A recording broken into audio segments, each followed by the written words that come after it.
সমঝোতার ভিত্তিতে প্রধান বিচারপতি নিয়োগে একমত দলগুলো, বললেন আলী রিয়াজ। জুলাই মাসেই জাতীয় সনদের সম্ভাবনা।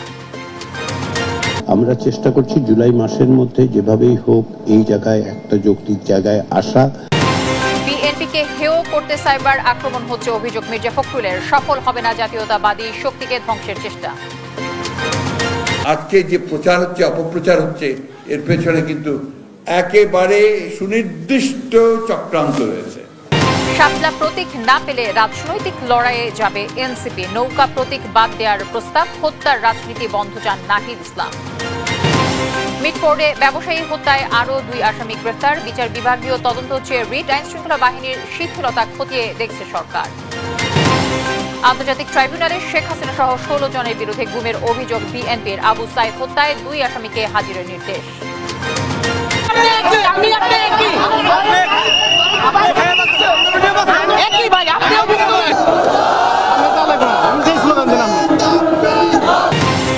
রাজধানীর বনানীতে পুলিশের সঙ্গে সিএনজি অটোরিকশা চালকের সংঘর্ষ। আহত কমপক্ষে 10। দিনভর অবরোধে যাত্রী ভোগান্তি। এবং রামপুলায় শ্রীলঙ্কার বিপক্ষে সিরিজ বাঁচানোর শেষ সুযোগ আজ বাংলাদেশের। বাজে পারফরমেন্সে হতাশ কোচ। একাদশে আসতে পারে পরিবর্তন। দর্শক, আমন্ত্রণ সংবাদ সন্ধ্যায়। শুনছিলেন শিরোনামগুলো, সঙ্গে থাকছি আমি তানসিয়া জুথি। জরুরি অবস্থা ঘোষণা এবং 5টি নির্দেশনার প্রেক্ষিতে প্রধান বিচারপতি নিয়োগের ইস্যুতে ঐক্যমত্যে পৌঁছেছে রাজনৈতিক দলগুলো। তত্ত্বাবধায়ক সরকার ফিরিয়ে আনার ব্যাপারে সবাই একমত হলেও সরকার প্রধানের নিয়োগ প্রক্রিয়া নিয়ে আরও আলোচনা দরকার বলে মত রাজনৈতিক নেতাদের। সাইফুর রিপনের রিপোর্টে আমরা বিস্তারিত জানব।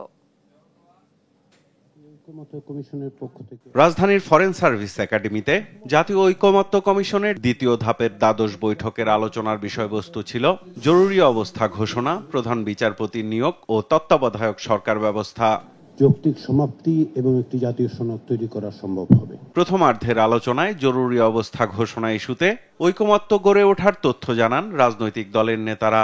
জরুরি অবস্থা ঘোষণা সংক্রান্ত সংবিধানের আর্টিকেল 141 ক সংশোধনের ব্যাপারে সব রাজনৈতিক দল একমত পোষণ করেছে এবং এটা আগের ঐকমত্য ঘোষণা হচ্ছে। দ্বিতীয়, যে এই জরুরি অবস্থা ঘোষণা যেন রাজনৈতিক হাতিয়ার হিসাবে ব্যবহৃত না হয় সে ব্যাপারেও ঐকমত্য পোষণ হয়েছে আগে।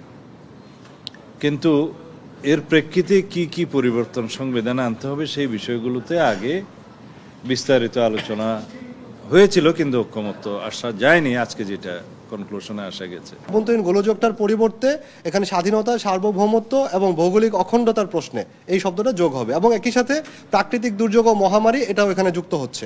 সেখানে আমাদের প্রস্তাব ছিল যে ক্যাবিনেটে প্রধান বিরোধী দলীয় নেতা বা নেত্রী যিনি থাকবেন, যারা স্ট্যাটাস একজন মন্ত্রীর সমান, তিনি সেখানে অন্তর্ভুক্ত থাকবেন। এখন প্রশ্ন আসছে যদি উনি না থাকতে পারেন, তখন আমরা অল্টারনেটিভ বলেছি যে উনি যদি না থাকতে পারেন কোনো কারণে, তাহলে deputy leader of the opposition যিনি আছেন, যার স্ট্যাটাস প্রতিমন্ত্রী, তাহলে উনি সেখানে থাকবেন। তো এতে করে একটা সরকার এবং বিরোধী দলের মাধ্যমে একটা ন্যাশনাল ক্যারেক্টার বা সেইফ এখানে আসছে। প্রধান বিচারপতির নিয়োগ নিয়েও কয়েকটি নির্দেশনা নির্দিষ্ট করে ঐকমত্যে পৌঁছানোর কথা জানান রাজনৈতিক দলের নেতারা।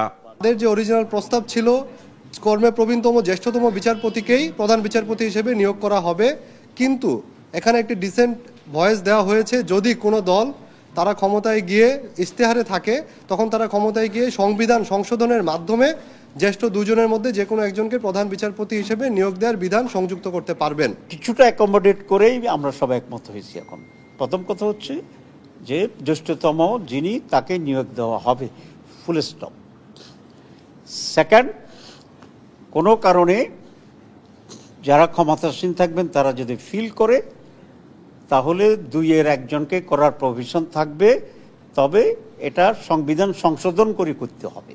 সিনিয়র মোস্টকে বিচারপতি, প্রধান বিচারপতি হিসাবে রাষ্ট্রপতি নিয়োগ দিবেন, তবে কোনো দল তার নির্বাচনী ইশতেহারে উল্লেখ করে যদি ম্যান্ডেট প্রাপ্ত হন, তখন সেই দল যদি ম্যান্ডেট প্রাপ্ত হয় তখন তারা 2 জনের প্রভিশনটা সংবিধানে রাখতে পারবেন। তো সেখানে ওই 70 অনুচ্ছেদে যেমন নোট অফ ডিসেন্ট দিয়ে আমরা একমত হয়েছিলাম, এটাও অনেকটা তার কাছাকাছি। তত্ত্বাবধায়ক সরকার ফিরিয়ে আনার ব্যাপারেও সবাই একমত, তবে সরকার প্রধানের নিয়োগ প্রক্রিয়া নিয়ে আরো আলোচনা দরকার বলে মত দেন তারা। মঙ্গলবারে তত্ত্বাবধায়ক সরকারের বিষয়টা আলোচনা হবে। সাইফুল রিপন, দেশ টিভি, ঢাকা। দেশ থেকে জাতীয়তাবাদী শক্তিকে ধ্বংস করতে নানা চক্রান্ত চলছে বলে অভিযোগ করেছেন বিএনপি মহাসচিব মির্জা ফখরুল ইসলাম আলমগীর। তারেক রহমানকে নিয়ে লেখা বইয়ের মোড়ক উন্মোচন অনুষ্ঠানে তিনি বলেন, বিএনপিকে হেয় প্রতিপন্ন করতে সাইবার অ্যাটাক হচ্ছে। মির্জা ফখরুল বলেন, বিএনপিকে তুড়ি মেরে উড়িয়ে দেয়া যাবে না, বিএনপি ধ্বংসস্তূপ থেকে জেগে উঠতে পারে। তাইফুর রহমান তুহিনের রিপোর্ট, জানাচ্ছেন মোহাম্মদ সাকিব।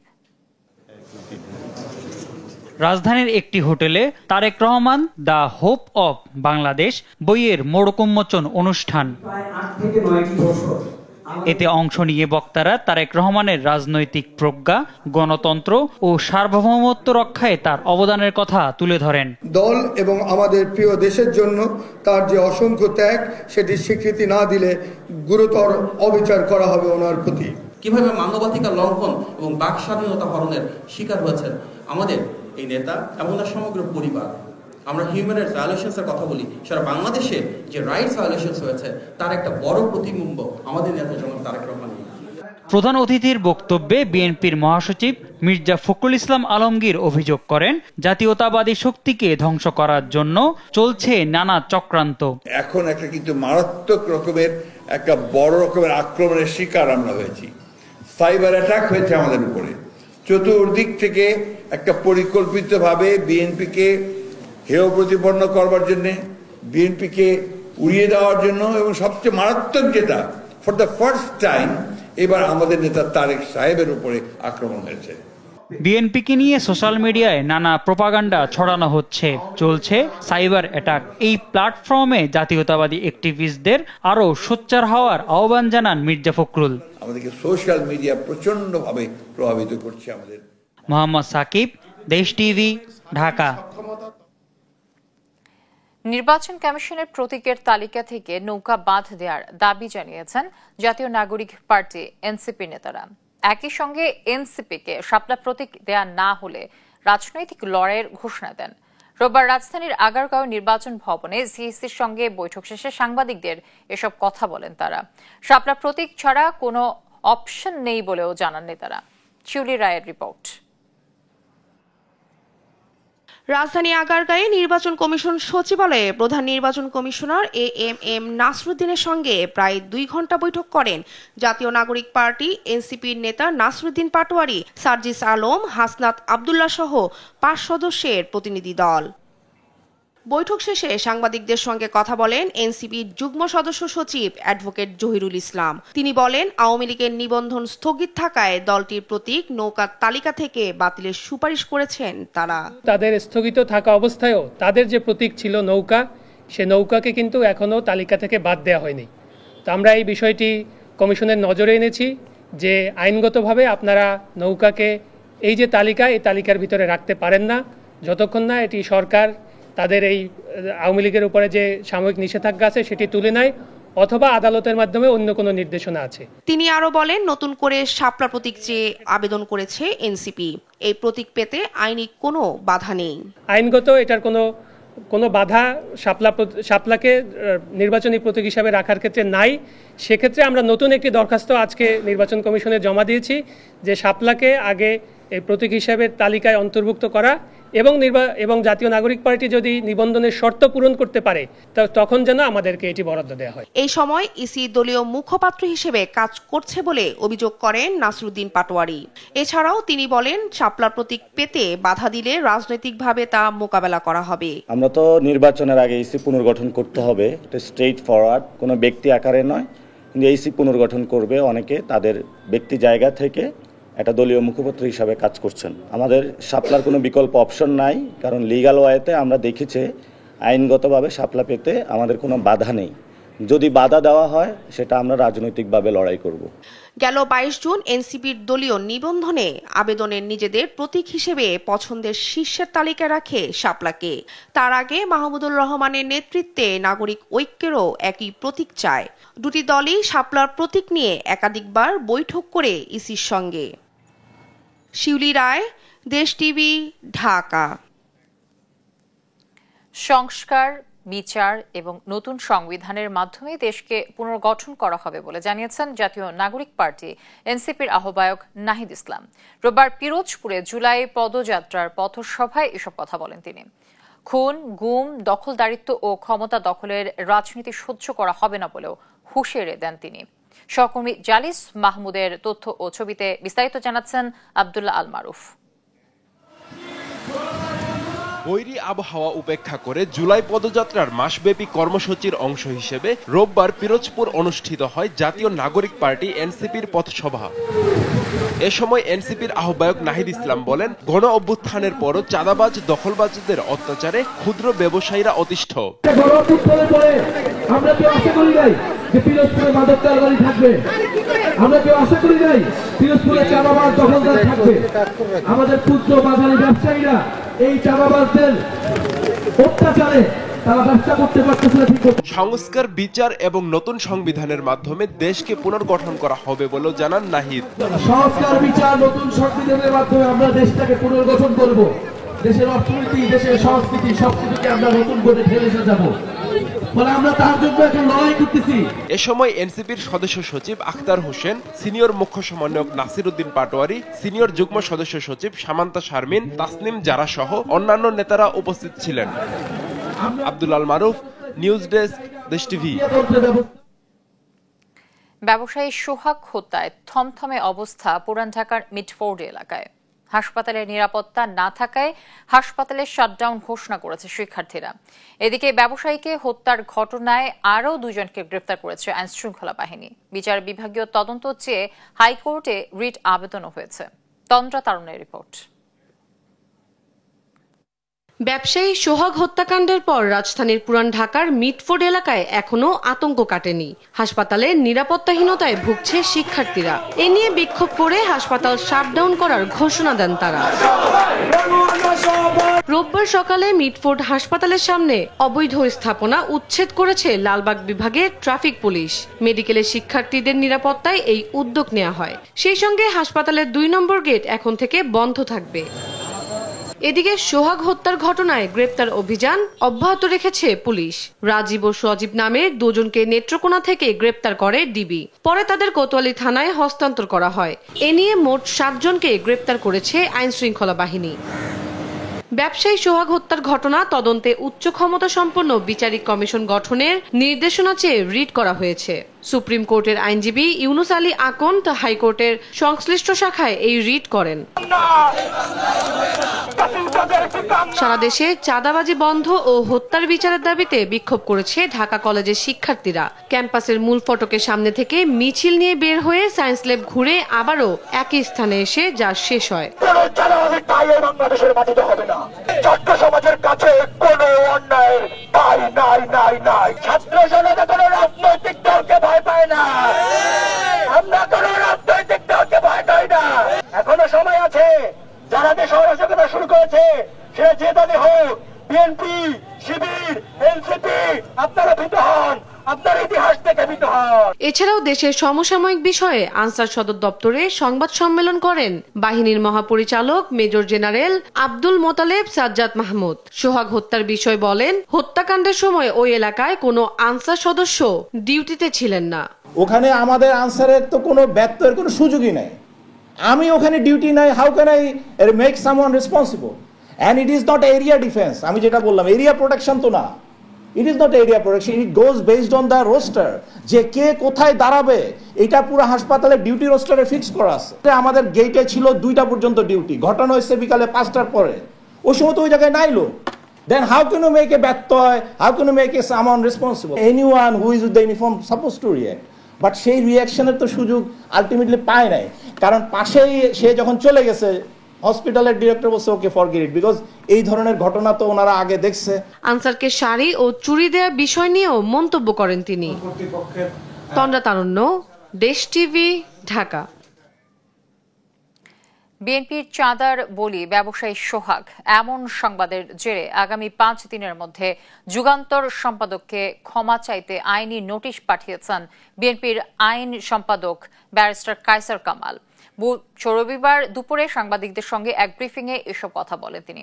বলেন, যুগান্তর পত্রিকায় উদ্দেশ্য প্রণোদিতভাবে সরাসরি বিএনপিকে জড়িয়ে সংবাদ প্রকাশ করেছে, অথচ পুলিশ বারবার বলে আসছে ব্যবসায়িক দ্বন্দ্ব, কিন্তু যুগান্তরে বলা হয়েছে বিএনপির চাঁদাবাজি এর সাথে জড়িত। স্বাধীনতা যুদ্ধের পরাজিত শক্তি বিএনপিকে টার্গেট করে প্রোপাগান্ডা চালাচ্ছে বলে দাবি করেন তিনি। গণতন্ত্রে আস্থা রেখে টার্গেট প্রোপাগান্ডা বন্ধ করার আহ্বান জানান তিনি। পত্রিকার যিনি রিপোর্ট করেছেন, আমাদের গ্রিভেন্সেসটা সেই রিপোর্টারের বিরুদ্ধে, বাট ওখানে কোনো ধরনের কারো কোনো নাম ছিল না, নিজস্ব প্রতিবেদক হিসাবে এসেছে, যে কারণে আলটিমেটলি সম্পাদক সাহেবকেই আমরা এই নোটিশটা দিয়েছি। আগামী 5 দিনের মধ্যে যদি উনি পাবলিকলি ক্ষমা না চান এবং যে জায়গায় এই রিপোর্টটা ছাপানো হয়েছে সেই একই জায়গায় ওনার পাবলিকলি একই কলামে একই সিস্টেমে ক্ষমা চাইতে হবে। আজ থেকে সারা দেশে চিরুনি অভিযান শুরুর ঘোষণা দিয়েছেন স্বরাষ্ট্র উপদেষ্টা জাহাঙ্গীর আলম চৌধুরী। রোববার সচিবালয়ে আইন শৃঙ্খলা সংক্রান্ত উপদেষ্টা পরিষদ কমিটির সভা শেষে তিনি এ সিদ্ধান্তের কথা জানান। অন্যদিকে বিদ্যুৎ, জ্বালানি ও খনিজ সম্পদ উপদেষ্টা মোহাম্মদ ফাউজুল কবির খান জানিয়েছেন, এনবিআর এর আন্দোলনকে সরকার বিরোধী আন্দোলনে রূপ দেওয়ার ষড়যন্ত্র ছিল। নাইম আফসানের রিপোর্ট। রোববার সচিবালয়ে আইন শৃঙ্খলা সংক্রান্ত উপদেষ্টা পরিষদ কমিটির 11তম সভা করেন স্বরাষ্ট্র উপদেষ্টা জাহাঙ্গীর আলম চৌধুরী। সভা শেষে আয়োজিত সংবাদ সম্মেলনে আইন শৃঙ্খলা পরিস্থিতি বিবেচনায় আজ থেকে সারা দেশে চিরুনি অভিযানের ঘোষণা দেন স্বরাষ্ট্র উপদেষ্টা। একের পর এক নৃশংস হত্যা রোধে অপরাধীদের গ্রেপ্তার করাই এই অভিযানের উদ্দেশ্য। পরিস্থিতি বিবেচনায় সরকার যে কোনো সময় চিহ্নিত অপরাধী ও সন্ত্রাসীদের ধরতে বিশেষ বা চিরুনি অভিযান পরিচালনা করতে পারে। এক্ষেত্রে সাধারণ জনগণ সহ সকলের সহযোগিতা একান্তভাবে কাম্য। এদিকে এনবিআর এর আন্দোলনকে সরকার বিরোধী আন্দোলনের রূপ দেওয়ার ষড়যন্ত্র ছিল বলে জানিয়েছেন জ্বালানি উপদেষ্টা ফাউজুল কবির খান। দেশের ব্যবসা বাণিজ্য, শিল্প, বন্দর ও রাজস্ব আদায়ের অগ্রগতি নিয়ে রোববার সচিবালয়ে গণমাধ্যম কর্মীদের সঙ্গে আলাপকালে এমনটা জানান তিনি। প্রথমে একটা নিরীহ আন্দোলন, একটা ক্যাডারের সমস্যা, ক্যাডারের প্রসপেক্ট, তো পরে এটা কিন্তু সরকার বিরোধী আন্দোলনে পরিণত হয়েছে। আমরা দেখছি যে এইটা অর্থনৈতিক ক্ষতি করা এটার একটা উদ্দেশ্য হয়ে পড়েছে। এ সময় তিনি আরো বলেন, এনবিআর কর্মকর্তারা সরকারের আস্থা হারিয়েছে, তাদের কর্মতৎপরতার মাধ্যমেই তাদের আস্থা ফিরিয়ে আনতে হবে। কি করতে পারি সেটা। নাইম আফসান, দেশ টিভি, ঢাকা। 2018 থেকে 24 সাল পর্যন্ত গুমের অভিযোগে শেখ হাসিনা সহ 16 জনের বিরুদ্ধে আন্তর্জাতিক অপরাধ ট্রাইব্যুনালে অভিযোগ করেছে বিএনপি। এদিকে রংপুরের আবু সাইদ হত্যার ঘটনায় 2 আসামি অন্য মামলায় গ্রেফতার থাকায় 22 জুলাই তাদের ট্রাইব্যুনালে হাজির করার নির্দেশ দিয়েছেন ট্রাইব্যুনাল 2। সেই সঙ্গে পলাতক ভিসি হাসিবুর সহ 24 জনের বিরুদ্ধে 7 দিনের মধ্যে পত্রিকায় বিজ্ঞপ্তি প্রকাশের নির্দেশ দেওয়া হয়েছে। সাবরিনা মজুমদার রিপোর্ট। শেখ হাসিনার 15 বছরের শাসনামলে গুম, খুন ও নির্যাতনের শিকার হয়েছেন বিএনপির বহু নেতাকর্মী। এমন অভিযোগের ধারাবাহিকতায় এবার 2018 থেকে 2024 পর্যন্ত 11টি গুমের অভিযোগ আনে বিএনপি। যেসব ঘটনায় সরাসরি জড়িত ছিলেন প্রধানমন্ত্রী শেখ হাসিনা, আইনমন্ত্রী আনিসুল হক, সাবেক আইজিপি বেনজির আহমেদ সহ 16 জন। গুম থেকে উদ্ধার পাওয়া কয়েকজন ভুক্তভোগী বর্ণনা দেন নির্মম নির্যাতনের সেই দিনগুলোর। আমি অসুস্থ, এখন ঠিকমতো অনেক কিছু মনে রাখতে পারি না। সারা শরীর ব্যথা করে, অনেক মারধর করছে, হাঁটুতে ব্যথা করে, চলতে পারি না। আমি এর সুষ্ঠু বিচার চাই। আমাদের প্রচুর নির্যাতন করে, ইলেকট্রিক শর্ট দেই, পায়ে দড়ি বেঁধে উপরের দিকে রাখে, নাকে গুঁড়ো মশলা, রাঁধুনির যে মশলা, ওই মশলা আমার নাকের ভিতরে দেই, গরম পানি দিয়ে ইলেকট্রিক শর্ট দেই চেয়ারে বসে। তারপরে আমরা যেখানে প্রসাব করতাম, সবচেয়ে বড় কষ্টের ব্যাপার, আমরা যেখানে প্রসাব করতাম ওই প্রসাবের সাথে আমাদের ইলেকট্রিক শর্ট হতো।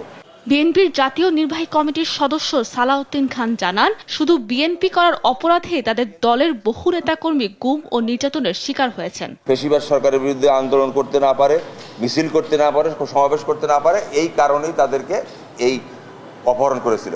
এদিকে রংপুরের আবু সাইদ হত্যার ঘটনায় 2 আসামি অন্য মামলায় গ্রেপ্তার থাকায় 22 জুলাই তাদের ট্রাইব্যুনালে হাজির করার নির্দেশ দিয়েছেন ট্রাইব্যুনাল 2। সেই সঙ্গে পলাতক ভিসি হাবিবুর সহ 24 জনের বিরুদ্ধে 7 দিনের মধ্যে পত্রিকায় বিজ্ঞপ্তি প্রকাশের নির্দেশ দেওয়া হয়েছে। আমরা ইতিমধ্যে জানতে পেরেছি যে 2 জন আসামি অন্য মামলায় আটক রয়েছেন। সেই 2 জনকে এই মামলায় প্রোডাকশন ওয়ারেন্ট ইস্যু মূলে হাজির করার জন্য আমরা মাননীয় ট্রাইব্যুনালে আবেদন করেছি। মাননীয় ট্রাইব্যুনাল সেটি মঞ্জুর করেছেন। সেই 2 জন আসামির বিরুদ্ধে প্রোডাকশন ওয়ারেন্ট ইস্যু করা হয়েছে। আর বাকি 24 জন পলাতক আসামির বিরুদ্ধে মাননীয় ট্রাইব্যুনাল দুটি পত্রিকায় বিজ্ঞপ্তির জন্য আদেশ দিয়েছেন। অন্যদিকে জুলাই আগস্ট গণহত্যায় আশুলিয়ার 6 মরদেহ পোড়ানোর মামলার পরবর্তী শুনানি 16 জুলাই দিন ধার্য করেছেন ট্রাইব্যুনাল 2। সাবিনা মজুমদার, দেশ টিভি, ঢাকা। ঢাকা মেট্রো এলাকায় নিবন্ধিত সিএনজির বাইরে অতিরিক্ত সিএনজি অটোরিকশা চলাচলের অনুমোদনের দাবিতে সড়ক অবরোধ করেছে সিএনজি চালকরা। রবিবার সকালে বনানীর বিআরটিএ কার্যালয়ের সামনে সড়কের দুপাশে অবস্থান নেয় তারা। এতে মহাখালী থেকে বিমানবন্দর এলাকায় যান চলাচল বন্ধ হয়ে গেলে চরম ভোগান্তিতে পড়ে সাধারণ মানুষ। এ সময় সড়কে যান চলাচল স্বাভাবিক করার চেষ্টা করলে পুলিশের সঙ্গে সংঘর্ষ বাধে আন্দোলনকারীদের। আলিমুজ্জামান সাফনের রিপোর্ট। রবিবার সকাল 10টায় ঢাকা মহানগরীতে নিবন্ধিত সিএনজি অটোরিকশার পাশাপাশি জেলায় নিবন্ধিত অটোরিকশা চলাচলের অনুমতি চেয়ে বনানীর চেয়ারম্যান বাড়ি এলাকায় বিআরটিএ ভবন ও এর আশপাশের সড়ক অবরোধ করেন চালকরা।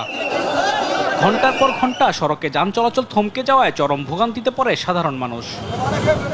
এ সময় বিক্ষোভ উপেক্ষা করে যানবাহন চলাচলের চেষ্টা করলে শরীরে কাফনের কাপড় বেঁধে সড়কে শুয়ে পড়েন আন্দোলনকারীরা। বলেন যৌক্তিক দাবি মেনে না নেওয়া পর্যন্ত সড়ক ছাড়বেন না তারা। আমাদের কাছে 16টা ইউনিয়ন কাইটা নিছে, বিআরটি চেয়ারম্যানে আমাদেরকে বারবার আশ্বাস দিতেছে, আমাদের 4 দিনের টাইম নিছে, 4 দিনের টাইম দিয়ে আমাদের 14 দিন ধরে আমাদের লগে সাক্ষাৎ করে না। গাড়ি 1 বছর হইছে চলে না, আমরা এই গাড়ি দিয়ে কিভাবে চলবো? দিনভর সড়ক অবরোধ করে আন্দোলনের ফলে দুর্ভোগে পড়ে সাধারণ মানুষ। এ সময় ক্ষোভ প্রকাশ করেন অনেকেই। 1 ঘন্টা 2 ঘন্টার উপর দুনিয়ার রাস্তা না, বলার কিছু নাই তো ভাই, বলার দরকার নাই, আমাদের কিছু বলার দরকার নাই, রাস্তা ছাড়েন। ওনাদের যেহেতু এটা নিয়ে সমস্যা হয়েছে, ওনাদেরও যেমন মানে রুজির উপরে সমস্যা হয়েছে, ওনারা স্পেসিফিক জায়গায় যায় বলুক। আমাদেরকে লাঞ্চের টাইম দিছে 1 ঘন্টা, 3 ঘন্টা এখানে পড়ে রয়েছি। এই যে ভোগান্তি, আমরা কই যাবো বলেন সাধারণ পাবলিক? আমরা তাদেরকে বাধা দিতে চাই না, তারা আমাদেরকে শুধু বাধা দিচ্ছে। আমরা এক সাইড দিয়ে চলে যাই, তারাও অবরোধ করুক, আমরাও থাকি। তাদের আন্দোলন করার অধিকার আছে, কিন্তু মানুষকে কষ্ট দিয়ে নয়। সড়কে যান চলাচল স্বাভাবিক করতে পুলিশ আন্দোলনকারীদের সঙ্গে সমঝোতার চেষ্টা করলে সংঘর্ষ বাধে দুপক্ষের। এ সময় ধাওয়া পাল্টা ধাওয়া ও ইটপাটকেল নিক্ষেপ করলে আহত হয় বেশ কয়েকজন। সিএনজি চালকদের অভিযোগ, শান্তিপূর্ণ আন্দোলনে বিনা উস্কানিতে পুলিশ তাদের উপর হামলা করে।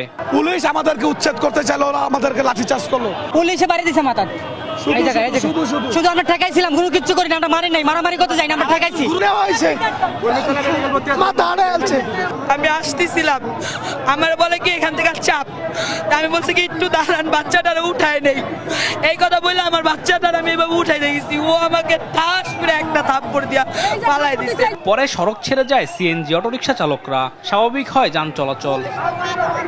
আলিমুজ্জামান সাফওয়ান, দেশ টিভি, ঢাকা। সরকারি ব্যবস্থাপনায় হজ করা 5,000 হাজির মধ্যে 4,978 জন হাজিকে 8,28,90,000 টাকা ফেরত দেওয়া হবে বলে জানিয়েছেন ধর্ম বিষয়ক উপদেষ্টা ডক্টর আ.ফ.ম. খালিদ হোসেন। রোববার সচিবালয়ে ধর্ম মন্ত্রণালয়ের সম্মেলনের 2025 সালের হজ ব্যবস্থাপনা অর্জন ও আগামী হজ মৌসুমের পরিকল্পনা ইস্যুতে সংবাদ সম্মেলনে তিনি একথা বলেন। উপদেষ্টা বলেন, একজন হাজি কমপক্ষে 5,315 টাকা ফেরত পাবেন, সর্বোচ্চ ফেরত পাবেন 53,624 টাকা।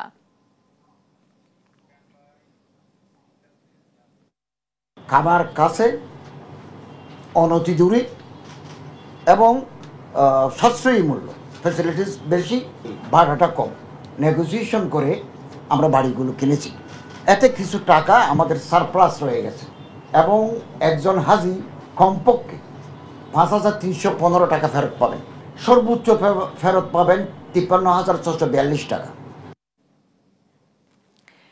জুলাই গণ অভ্যুত্থানের শিক্ষার্থীদের উপর মারণাস্ত্র ব্যবহারের নির্দেশদাতা শেখ হাসিনা ও গণভবনে গিয়ে গণহত্যা সমর্থন ও উৎসাহদাতা শিক্ষকদের বিচারের দাবিতে মানববন্ধন করেছে ঢাকা বিশ্ববিদ্যালয়ে শিক্ষকদের সংগঠন সাদা দল। রোববার সকালে ঢাকা বিশ্ববিদ্যালয়ের অপরাজয় বাংলার পাদদেশে এই মানববন্ধন হয়। এ সময় শিক্ষক নেতারা বলেন, শেখ হাসিনা অত্যন্ত পরিকল্পিতভাবে ছাত্র জনতাকে হত্যা করেছে, অবিলম্বে তার বিচার সম্পন্ন করার দাবি জানান। একই সঙ্গে গণহত্যার সমর্থন ও উৎসাহদাতা শিক্ষকদের বিচারের আওতায় আনার দাবি জানান তারা।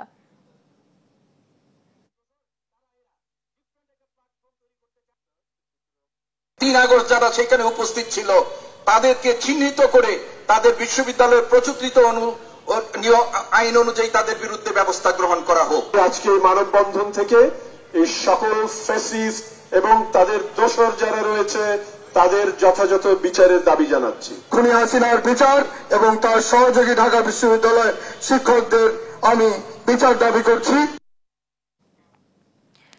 বাংলাদেশ সশস্ত্র বাহিনীতে কর্মরত সেনাবাহিনীর ক্যাপ্টেন ও তদূর্ধ্ব সমপদমর্যাদার কমিশনড কর্মকর্তাদের বিশেষ ম্যাজিস্ট্রেসি ক্ষমতা আরও 2 মাস বাড়িয়েছে সরকার। রোববার জনপ্রশাসন মন্ত্রণালয় থেকে এ সংক্রান্ত প্রজ্ঞাপন জারি করা হয়েছে। এতে জানানো হয়, সেনা কর্মকর্তাদের ম্যাজিস্ট্রেসি ক্ষমতা 14 জুলাই থেকে 60 দিন পর্যন্ত বাড়ানো হয়েছে। এর আগে দেশের আইনশৃঙ্খলা পরিস্থিতি নিয়ন্ত্রণে গত বছরের 17 সেপ্টেম্বর সেনা কর্মকর্তাদের ম্যাজিস্ট্রেসি ক্ষমতা দেয়া হয়। এর কয়েকদিন পর 30 সেপ্টেম্বর থেকে এই ক্ষমতা দেয়া হয় নৌবাহিনী ও বিমান বাহিনীর কর্মকর্তাদের। এরপর 15 নভেম্বর জনপ্রশাসন মন্ত্রণালয়ের আরেক প্রজ্ঞাপনে এ মেয়াদ 60 দিন বাড়ানো হয়েছিল এবং সেই প্রজ্ঞাপনে কোস্টগার্ড ও বিজিবিতে প্রেষণে কর্মরত সামরিক কর্মকর্তাদেরও একই ক্ষমতা দেয়া হয়। এরপর আরও কয়েক ধাপে ম্যাজিস্ট্রেসি ক্ষমতা বাড়ানো হয়।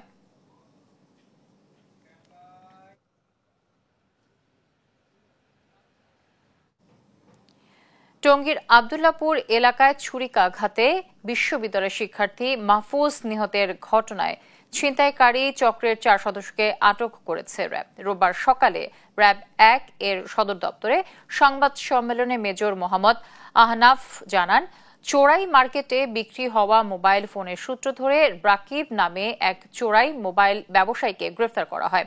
তার দেয়া তথ্যের ভিত্তিতে টঙ্গীর মাজার বস্তিতে অভিযান চালিয়ে ছিনতাইকারী রাশেদ ও পলাশকে আটক করেন তারা।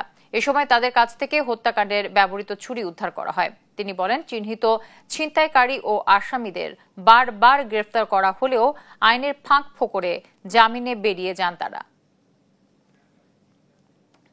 12 জুলাই 2025 তারিখে বর্ণিত ছিনতাইকারী চক্র শনাক্ত করার জন্য অভিযান চালায় এবং রাকিবের দেওয়া তথ্য মতে 3 জন ছিনতাইকারী মোহাম্মদ রাফসান জানি রাহাত, মোহাম্মদ রাশেদুল ইসলাম এবং মোহাম্মদ কাউসার আহমেদ পলাশ এই 3 জনকে টঙ্গীর বিভিন্ন স্থান থেকে গ্রেফতার করেন। গ্রেফতারকৃত পলাশের তথ্য অনুযায়ী ছুরি ব্যবহারকারী ছিনতাইকারী রাশেদকে গ্রেফতার করা হয়। প্রাথমিক জিজ্ঞাসাবাদে তারা ছাত্র মাহফুজকে গুরুতর জখমের জন্য একজন আরেকজনকে দোষারোপ করেন এবং তাদের সাথে জড়িত অন্যান্য ছিনতাইকারীদের সন্ধান দেন।